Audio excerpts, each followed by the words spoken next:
Multiculturalism is destroying our culture.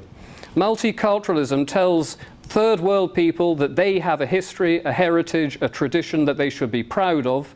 They tell us that our entire past is colonialism, oppression, slavery, murder, warfare. We are not allowed to have our own culture.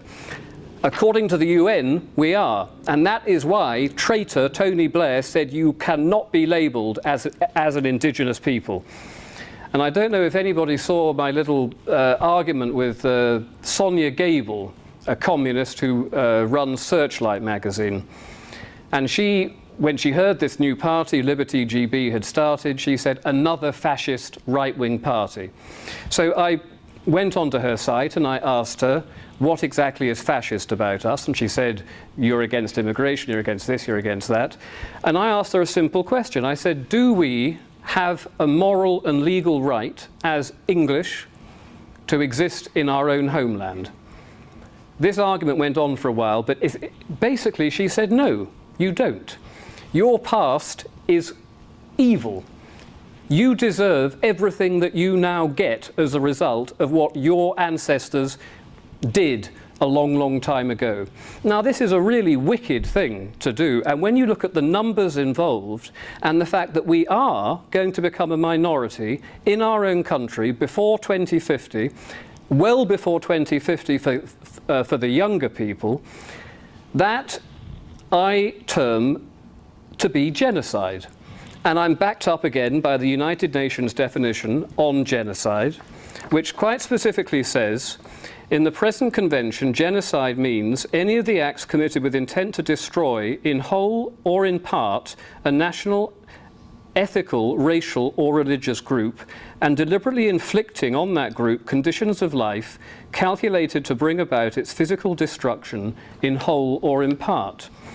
Now, go to any city centre, which is inundated with the third world. You will not see any white people in Tower Hamlets. You won't see white people in all parts of Luton, parts of Leicester, all across the country, because they have been driven out. They have lost their right to exist as a culture and a race in their own country.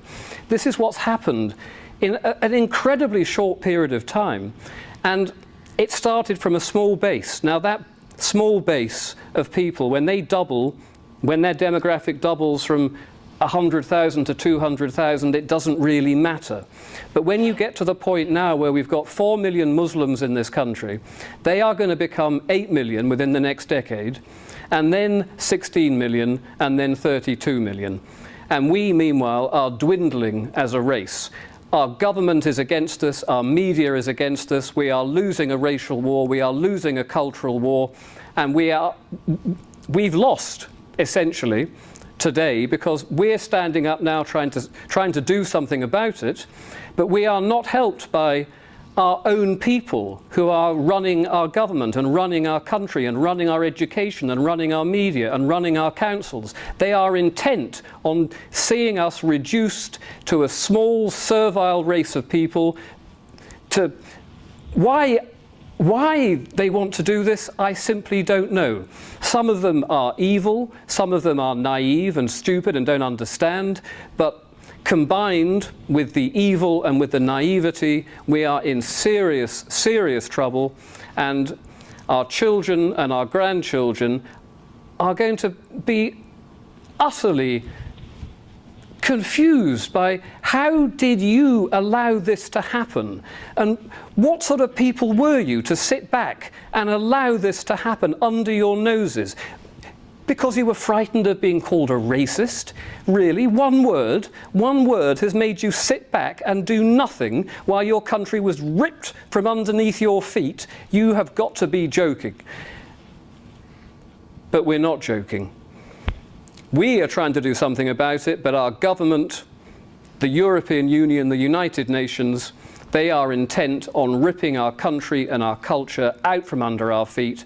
And it is so important that we are not allowing ourselves to be called a racist if we stand up and say, I want to protect my country, I want to protect my culture, I want to protect my race, You are the racist because what you are doing is probably the most evil act of criminal racism carried out in the history of mankind. You have deliberately reduced an indigenous people to servitude. They are the racists. The left liberals are the racists. We are decent, proud patriots, and we should be very proud of ourselves, and we've got to keep fighting this until we win. Thank you very much.